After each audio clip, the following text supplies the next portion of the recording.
Today, on Energy Contact, ever wonder why loud noises make you afraid? Why you have such a fear of falling? Why at sometimes you feel courageous and at other times timid? Well, today we're going to take a peek at the anatomy of courage, fear, and survival.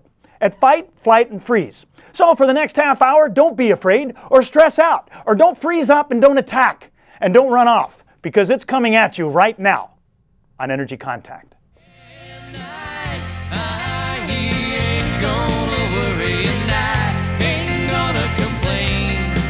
I'm gonna drive away all these doubts I've been keeping and now keep my mind on better things.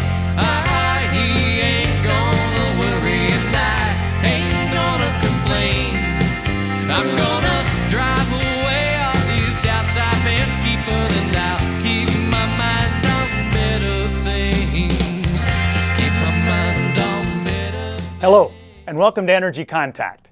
My name is Joseph Willenbrink. Thank you for joining me today, and thank you to the production staff here in the studio for helping me get my message out to you.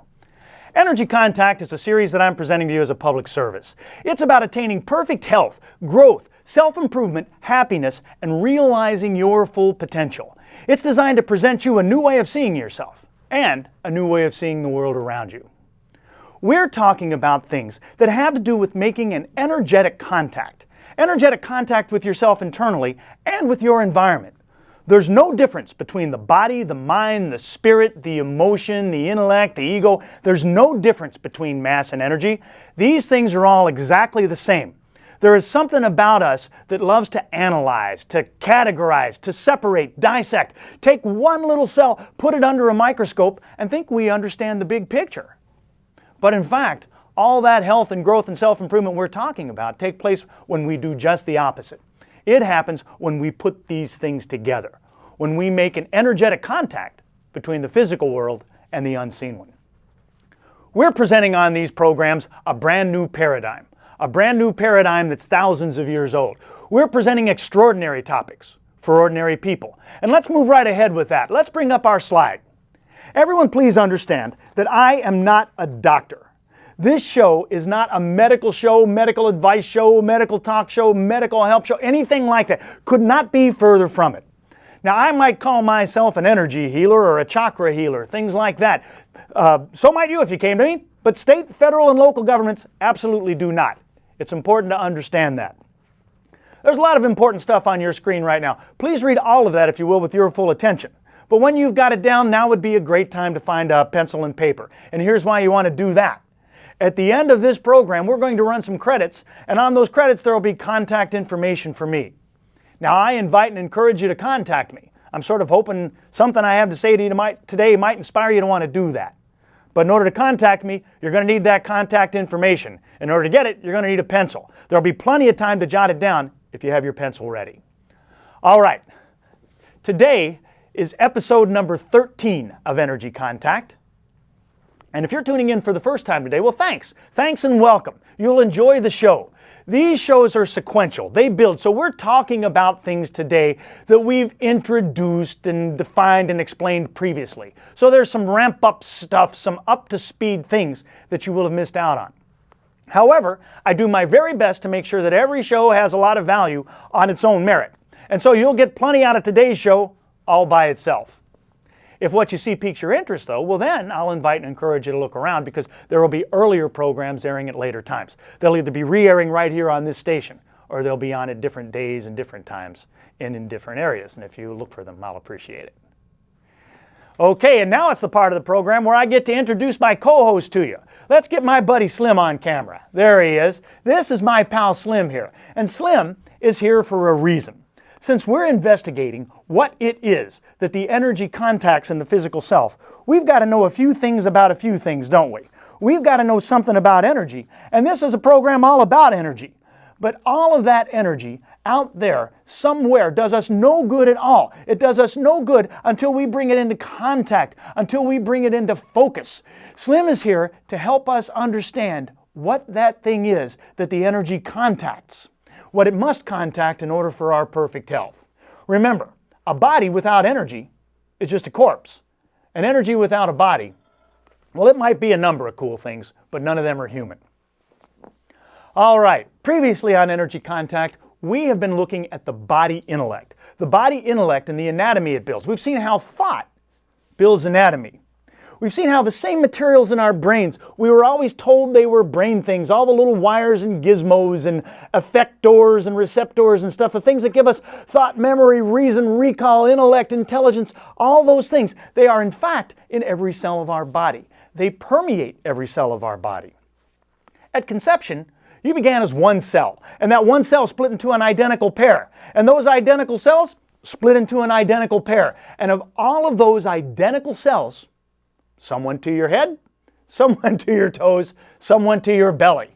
Identical cells, same information, different places. We've seen that we are made up of atoms that are all identical. One carbon atom is the same as any other carbon atom, and cells that are all individual, like snowflakes.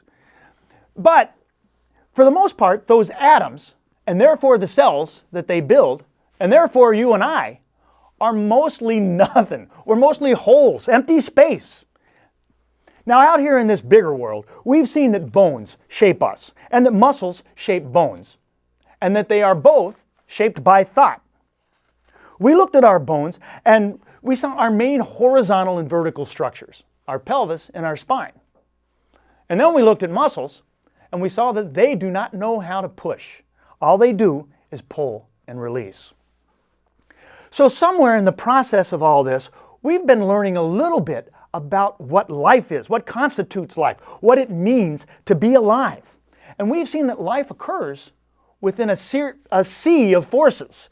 There are the internal forces that animate us, frequency, rhythm, vibration, breath, pulse, and external forces, the things that push and pull us around, the bumps and bruises, the kisses and hugs of life.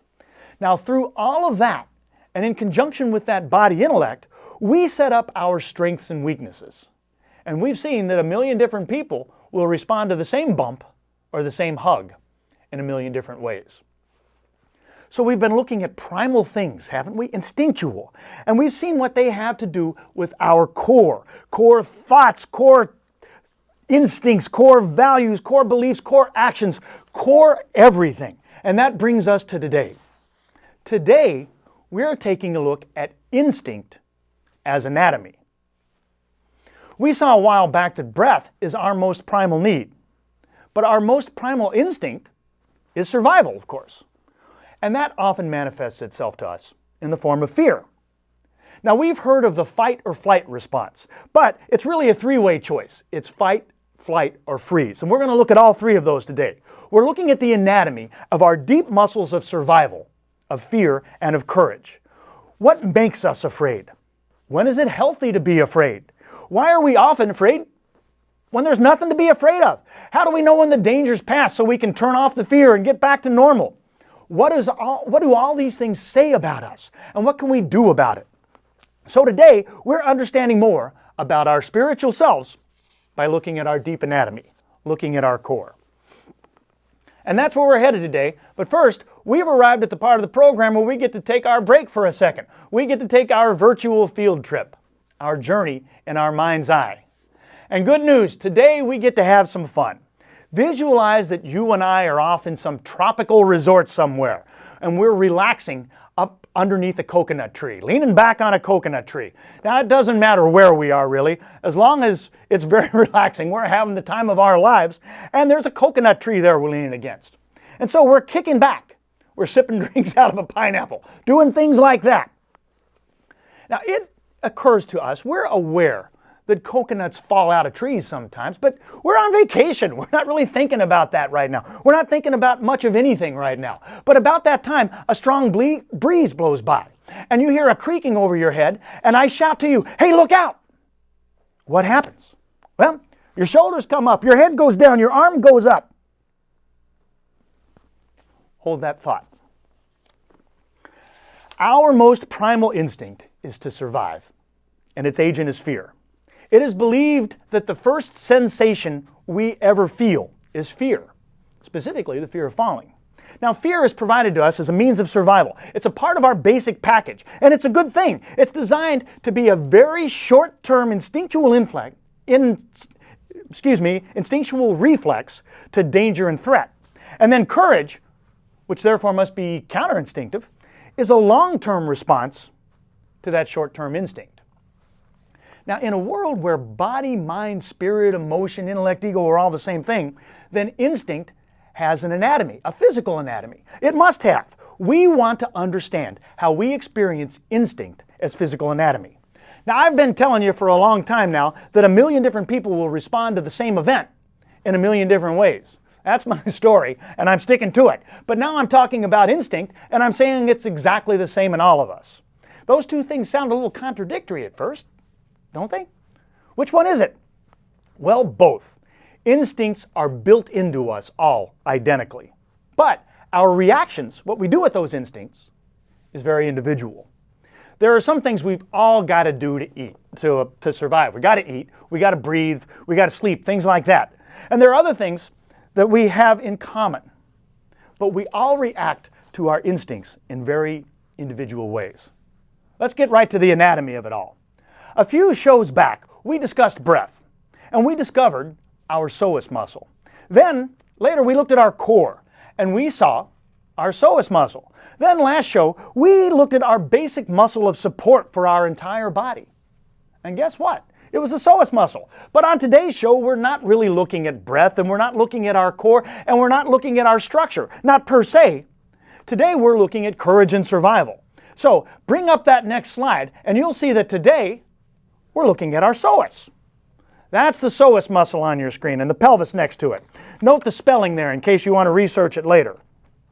Fear and courage are managed right there in the core of us, and that core is managed by our psoas. Now the psoas does all of the following and more. It flexes the hip and the thigh, flexes or releases it, or the abdomen towards the hip and thigh, depending on which way you're going. So it's the muscle of running, of flight, and it's the muscle of readiness, of fight. And it's the muscle of curling up into a fetal position, or freeze. That psoas controls spine position and balance. It armors and protects the tender abdominal organs. It controls breathing by passing through the diaphragm. It is the only muscle of consequence in your entire body that connects the top of you to the bottom of you. Last show we saw that it goes through 3 body sections. It's the only one of our 630 some odd muscles that does that. The psoas gives structure to the instincts. All right, let's come back up here. So, what happens to the psoas when the fear instinct kicks in? Well, pulse and respiration, which are controlled by the psoas, they increase, and digestive systems shut down so that they can reroute that energy to our extremities, and that digestive system is our core. And then, on our adrenal glands, right above our kidneys, encased right in that psoas, adrenaline is released into our blood system. Psoas things. But there's a little more anatomy too. Way up here, let's look at that for a second before we move on. Fear, as I've mentioned, registers in us somehow in some primitive way as the fear of falling. Really, any fear that we have sort of plays that string, if you will. The fear of falling is our most basic fear, so they say. And this is a prime example of how our senses lie to us. There's nothing wrong with falling. It's landing that's the problem. As long as we're in the air, everything is fine. But that's that sensation of falling. It registers in us as danger. And it comes from the inner ear. It's located at a place called the vestibular apparatus, for you anatomy geeks. And that is very close to another part of your inner ear called the cochlea, which is the part that hears. Now, babies don't hear at all in the womb, so the experts say. The sense of hearing develops out here after they've been out for a few weeks. But you will notice that loud noises always scare baby. Well, now you're seeing why. Physically, falling and noise are managed at the same place. They're playing the same notes. All right, but let's return to our core, and let's get back to our field trip. Your reaction under that coconut tree is known in your science textbook as the startle reflex. It's intended for emergencies, for short duration things. It was designed to save us from traumas, imminent dangers, acute threats, saber-toothed tigers, things like that. It causes us to be aware, to brace, to tighten, to push our muscles into armor, to agitate our breath, and respond. Either by investigating, by hiding, by fighting, by running, or by freezing. All of these things, though, if you think about it, they change our shape momentarily. They change our physical shape. Things shorten and tighten and flex and contort. The startle reflex shuts down our sort of peaceful, self-nurturing, relaxing things like rest and digestion so that we can do more urgent tasks. It diverts the energy to survival-oriented things. We can rest later. We keep that, we maintain that startle reflex until by design, when the danger's past, then we return to our baseline state. So what happens to you under the coconut tree is a survival response. And it's a good thing you have it. It keeps the coconut from hitting you in the nose. And instead, it strikes you here on your stronger shoulders. And might not feel good, but it's a lot healthier for you. So there you are under that coconut tree and you're reacting, huh? You're like this. Now, imagine you get stuck like that. Well, in many of us, that is precisely what happens. And we want to take a look at that and what it has to do with our psoas muscle. So I'm going to bring out my little spine model here. Now, our psoas muscle goes right through us, connects here and up here, and goes right through our pelvis. We've seen that the psoas muscle then controls pivot. I've got probably my hand in the wrong place to show you that to you. Try it like this. So it controls this pivot here. And there's an optimal amount.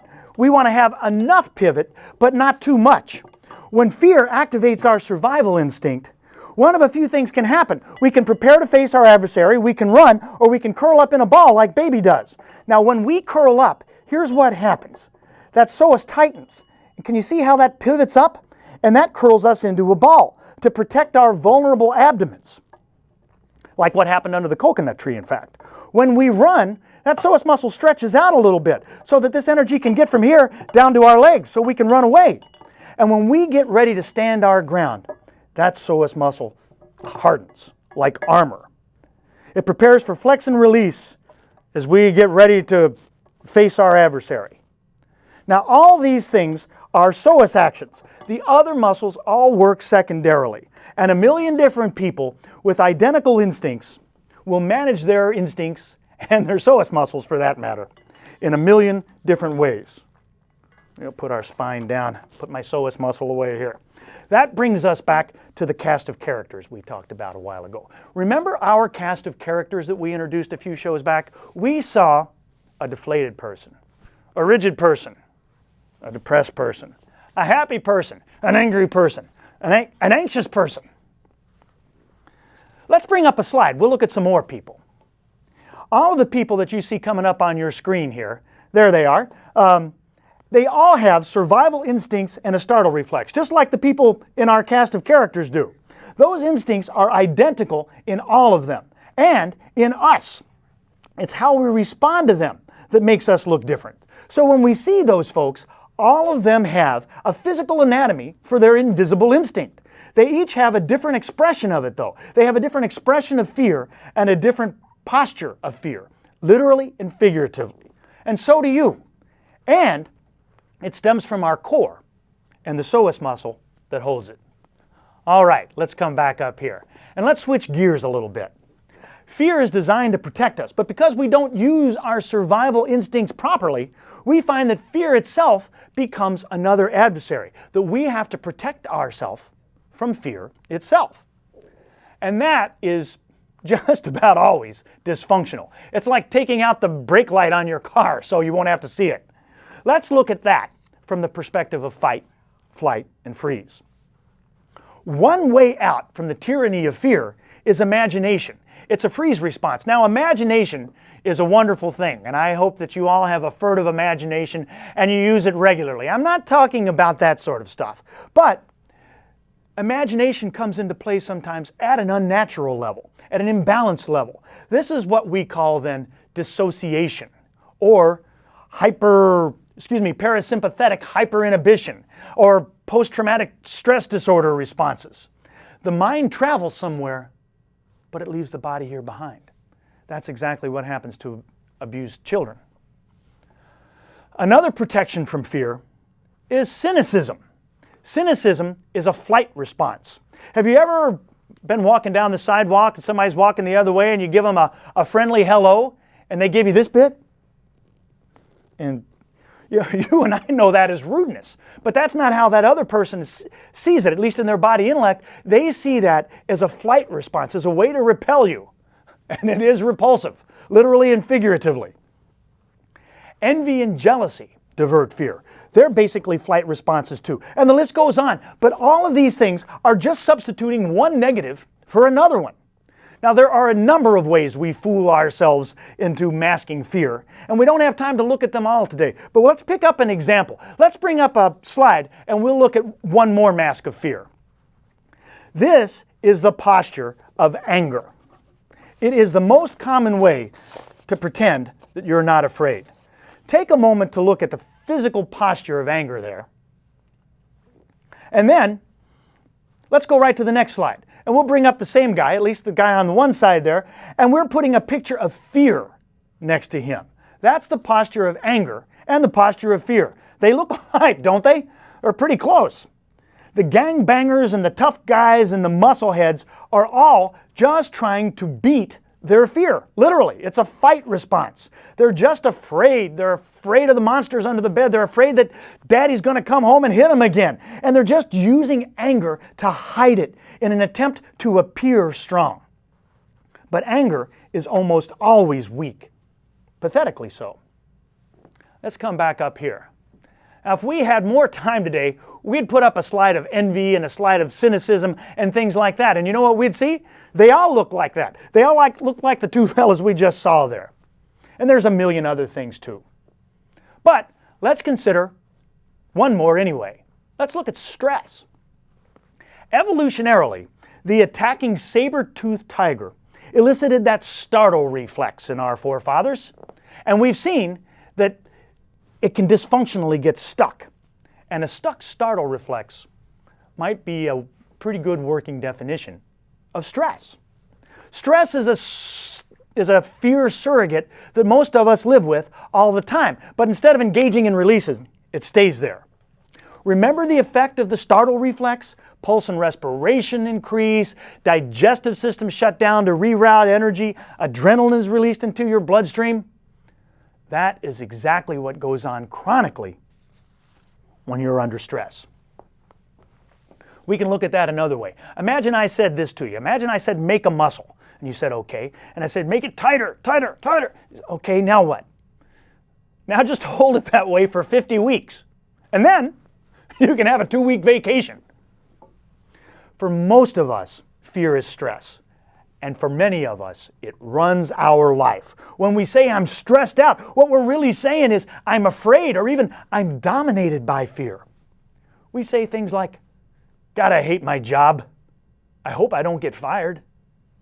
We're afraid of not being able to pay our bills, of not having enough, of not getting a promotion, of not being able to take care of our kids, of not having a retirement fund, all sorts of things. But can you hear all of those nots and negatives in that? That message is fear. I'm afraid, danger, agony, pain, death.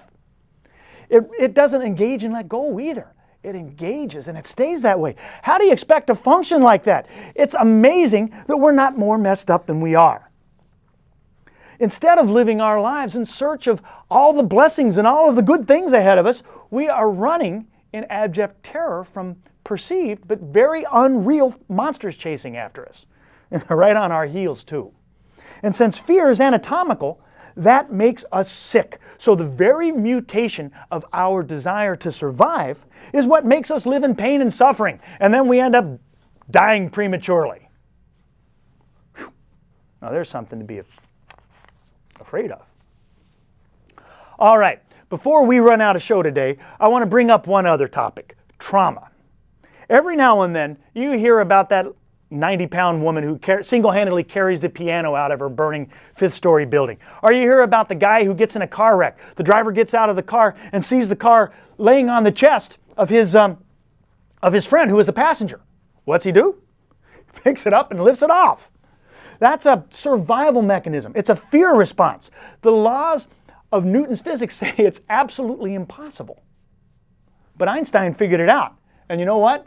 So did those old yogis about 10,000 years ago. So Thank God for trauma, and thank God for fear, and thank Einstein for understanding.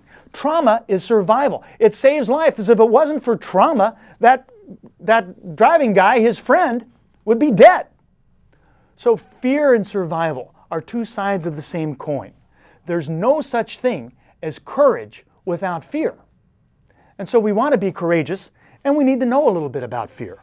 Yet we see fear as a bad thing. And there's a reason for that too. As a society, we've learned to prey on fear, to take healthy instinct and make it do unhealthy things, to deal with our dysfunctionality in dysfunctional ways. It's not the good things that'll happen to us if we do well. It's what will or will not happen to us if we do not toe the line, do not do good, do not study hard, do not work hard, do not do the right thing. Can you hear all the nods and negatives in that? Few are interested in telling us what we can do about the universe of limitless possibilities, about health, growth, happiness, self-improvement, and the realization of our full potential. It's all fire and brimstone. I don't want to know about that. I want to know about heaven. All right. So the reason that we don't have those good things we seek is because the positives aren't taught to us, and the positives aren't taught to us because we're afraid, and that fear mobilizes us. We're not using it as designed. And so, we want to transcend it, don't we? And we transcend our fear not by running from it, but by facing it. Every now and then you hear, that fellow has no fear. Well, he has the same fear you and I have. I promise you he does. But he's just learned to deal with it in new ways. He's learned to focus on what he can do. Courageous people don't run away from the things that scare them. They run right through them towards the positive things, towards the things they're looking for, onto better things. And in doing so, they're liberated. They're liberated from the tyranny of stress and anger and frustration and all of those fear things, all of those fear surrogates. And we can do that too. We can do that if we've got the guts. But to change the way we manage fear and survival, we have to change our structure. And to change our structure, we have to change our core. We have to change our body intellect. And to change our core, we have to change that bowl of guts. To change the shape and the pitch of the bowl. And to do that, we have to change our psoas. So, the road to health and growth and happiness and self-improvement is easy. It just takes a little courage. And we'll look more about that in the future. But thank you for joining me today. Until next time, I wish you peace and positive energy and a healthy life in Energy Contact. Worry and I ain't gonna complain. I'm gonna drive away.